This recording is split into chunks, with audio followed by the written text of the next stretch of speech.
Good evening. Thank you for your warm greetings. I bring you greetings from Comley Bank in cold Chicago. Jean sends her best. It is a real pleasure to speak to you here tonight. There's a lot of you out there. I am in a room with Paul Harris Fellows. Although you may be pleased to see me, I can assure you I am much more pleased to see you. I acknowledge this award that you have received may be named for me, but this reminds me of a time when the teacher asked his students, how many dog days are a year? And he received the reply, it's impossible to tell because every dog has his day.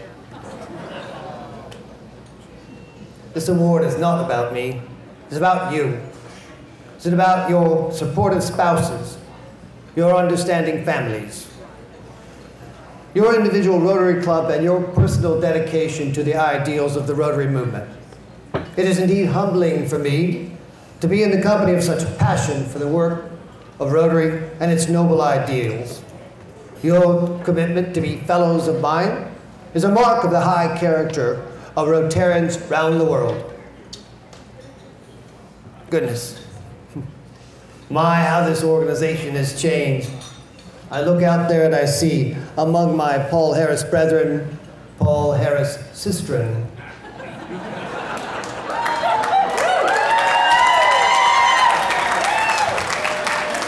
Ladies, I looked it up in the dictionary before I came down. Jean found it for me, of course. You can be called fellows as well. You're Paul Harris Fellows as well. When I first came to Chicago, I lived in the center of the city, where hardly anyone knew anyone else, at least personally. I conceived the idea that developed into the Rotary movement one night back in 1900, when, after dinner, in the suburban home of a Chicago lawyer friend, I took a walk with him through that suburban neighborhood. We stopped and visited several stores and shops, and I was impressed by the fact that he had a personal, friendly acquaintance with all the proprietors. Yes, indeed, it was something like a small town, big city Chicago. I'd come to Chicago 4 years prior to that time, but my law clients were business friends and not social friends. This visit to a Chicago suburb set me to wondering why I couldn't make social friends of at least some of my business friends. And I resolved to organize a club which would band together socially a group of businessmen who would also be mutually helpful. Oh yes, this was the basic idea behind organizing the first Rotary Club of Chicago. When the idea of the club first occurred to me, its utilitarian aspects made a very strong appeal, because I was a stranger in a large city, handicapped in practicing law, because of my lack of acquaintances. However, during the years between 1900 and 1905, while I kept thinking and planning for the club, this utilitarian aspect, so far as I was concerned, became subordinate to the desire to create an organization which could bring together representatives and professional men in friendship and fellowship. Now, our first two classifications of membership seemed fraught with peril at that time. The first classification was limited to one member of one line or profession. The other was the provision that neither racial, political, nor religious standards constituted barriers to membership. Through these two provisions, Rotary is thrown open to all walks of life, to all representatives of all countries. Would this seem to open the doors to all manner of discord?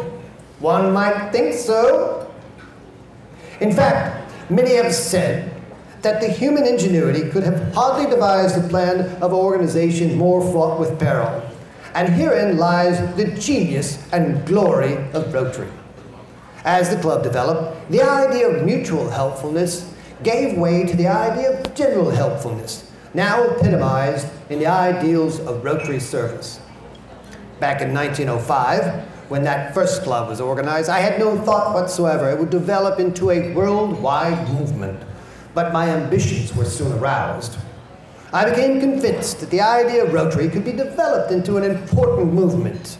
And with other members of the club, I began to encourage the extension of Rotary to other cities. New Rotary clubs were organized in San Francisco, Seattle, New York, Boston, Minneapolis, St. Louis, and New Orleans. It was an indeed exciting time.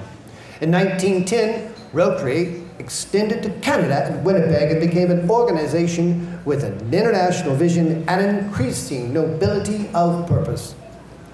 While Rotarians differ in many aspects, in two respects they are in perfect accord. The first, all nations are respectable and desire to be honorable in their dealings with other nations, and that the privilege of all men to worship God according to the dictates of their own consciousness. In other words, Rotary stands for tolerance. Second, Rotarians believe that all honorable vocations are entitled to recognition if they are in the service of society. With these points of agreement established, disagreement is almost unknown in Rotary. Rotary emphasizes the points of agreement and avoids controversial issues. Rotary thus becomes the common denominator, the sanctuary into which all are welcome. As I look out at you, my fellows, my Paul Harris fellows, I see the future. I see men and women together building the Rotary movement. I am pleased to know that among the bearers of the torch of Rotary, we have added the endurance, the strength, and dedication of womankind. And thinking of the future of Rotary, I am an incurable optimist. The Rotary movement, which but a few years ago consisted of a small group of men of diverse political ideas and religious faith, which has grown out of its swaddling clothes. Successes thus far achieved give rise to the expectation of greater usefulness of our movement in years to come. My hope for the future is that Rotarians will continue to be ambassadors of goodwill to high and low, rich and poor, all races, to all devotees of faith, and to members of all political parties. That Rotarians will be purveyors of tolerance, forbearance, helpfulness, kindliness, neighborliness, and friendliness. That through our worldwide Rotary Fellowship of business and professional women and men united in the ideals of service, we shall achieve our goal of international understanding, goodwill, cooperation for the welfare of all mankind. Thank you. I understand this might be an uncomfortable thing to see someone my age here, but I'm very happy to be here. My fellow Paul Harris, continue to do your work in your communities, your states, and your country around the world. Continue to hallow the work I started in Chicago, which has grown only through the work of Rotarians, Paul Harris Fellows like yourselves, and we will continue as long as men and women like you are Rotary. I will stop now. Jean has asked me to come back to Comley Bank as soon as I can. However, before I leave you, to continue the great and noble work that you do, I know difficult times through which you must persist to fulfill Rotary's mission. So I hearken you to these words of Ralph Waldo Emerson, the great American essayist and lecturer. What lies behind you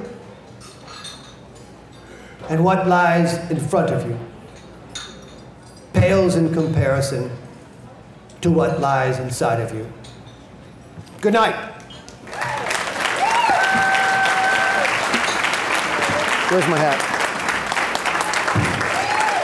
Thank you. See you later. Thank you, sir. Bye, man.